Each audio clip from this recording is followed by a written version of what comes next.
குறைந்த விலை நிறைந்த தரம் தங்கள் தேவைகள் அனைத்தும் ஒரே இடத்தில் ஜெயச்சந்திரன். அதாவது இந்தி சமஸ்கிருதத்தை ஏத்துக்கிட்டாதான் தமிழ்நாட்டுக்கு தர வேண்டிய 2000 கோடி ரூபாயை தருவோம்னு திமிரா பேசுகிறார். யாரு? ஒன்றிய அமைச்சர் தர்மேந்திர பிரதான் அவர்கள். கல்விக்குள்ள மாணவர்களை கொண்டு வர முயற்சி செய்யாம கல்வியிலிருந்து மாணவர்களை நீக்கம் செய்வதற்கான அத்தனை செயல் திட்டங்களும் தேசிய கல்விக் கொள்கையில் இருக்கு. தேசிய கல்விக் கொள்கையை ஏற்க மாட்டோம்னு உறுதியா சொல்றோம். 2000 கோடி இல்ல, நீங்க 10,000 கோடி தந்தாலும் உங்களுடைய நாசகார நாக்பூர் திட்டத்தை ஏற்றுக்க மாட்டோம்னு திட்டவட்டமாக நான் சொன்னேன். நேற்று தர்மேந்திர பிரதான் அவர் என்ன பேசி இருக்கிறார் பாராளுமன்றத்தில்? தமிழ்நாட்டை சார்ந்தவங்க, நாகரிகம் இல்லாதவங்க, அராஜகவாதிகள்னு நாடாளுமன்றத்தில் நாவடக்கம் இல்லாம பேசி இருக்கிறார். ஆனால் பேசி அரை மணி நேரத்தில் அவர் பேசினதை திரும்ப பெற வச்சிருக்காங்க நம்முடைய தமிழ்நாட்டு எம்பிக்கள். மானம் அவன் கேட்ட தாலாட்டு, மரணம் அவன் ஆடிய விளையாட்டுன்னு எழுதினார். யாரு? நம்ம தலைவர் கலைஞர் அவர்கள். அந்த தலைவரை கலைஞருடைய வாரிசுகள் நாங்கன்னு நம்ம எம்பிக்கு நாடாளுமன்றத்தில் காட்டிட்டாங்க. எக்ஸ்க்ளூசிவ் அரசியல் அப்டேட்களை தெரிந்து கொள்ள மின்னம்பலம் சேனலை சப்ஸ்கிரைப் செய்யுங்க. நேற்று நாடாளுமன்றத்தில் நடந்த நிகழ்ச்சியெல்லாம் நீங்க டிவியில பார்த்திருப்பீங்க.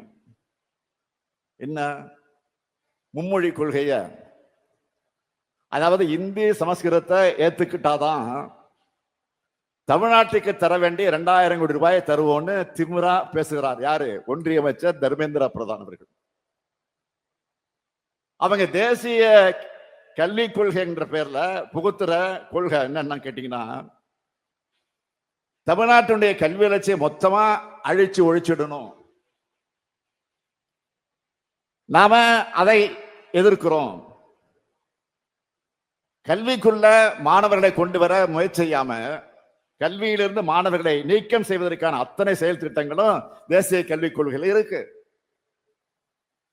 கல்வியை தனியார்மயமாக்குறது, பணக்காரர்களுக்கு மட்டுமே உயர்கல்வியின் நிலையை ஏற்படுத்துறது, கல்வியை மதவாதத்தோடு புகுத்துறது, சின்ன பிள்ளைங்களுக்கு கூட பொது தேர்வு, கலை அறிவியல் பொறியியல் படிப்புகளுக்கு நீட் மாதிரி நுழைவுத் தேர்வு, கல்வியில ஒன்றிய அரசோட அதிகார குவிப்புக்கு வழிவகுக்குது. இப்படி நிறைய இருக்கு. இதையெல்லாம் பார்த்துத்தான் தேசிய கல்விக் கொள்கையை ஏற்க மாட்டோம்னு உறுதியா சொல்றோம். ஆனா இதையெல்லாம் ஏத்துக்கிட்டாதான் உங்க நிதி உங்க கைக்கு வரும்னு பிளாக்மெயில் பண்றார். யாரு? ஒன்றிய கல்வி அமைச்சர் தர்மேந்திர பிரதான் அவர்கள்.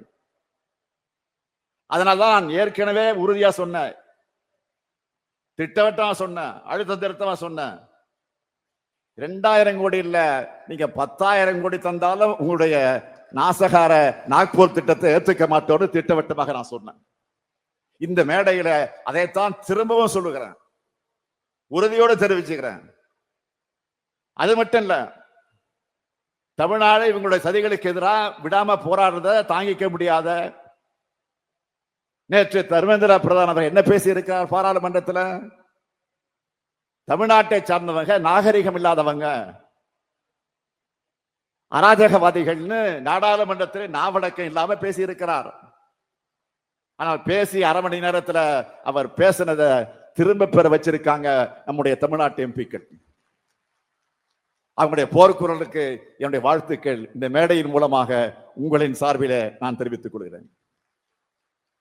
மானம் அவன் கேட்ட தாலாட்டு, மரணம் அவன் ஆடிய விளையாட்டுன்னு எழுதினார். யாரு? நம்ம தலைவர் கலைஞர் அவர்கள். அந்த தலைவரை கலைஞருடைய வாரிசுகள் நாங்கன்னு நம்ம எம்பிக்கு நாடாளுமன்றத்தில் காட்டிட்டாங்க.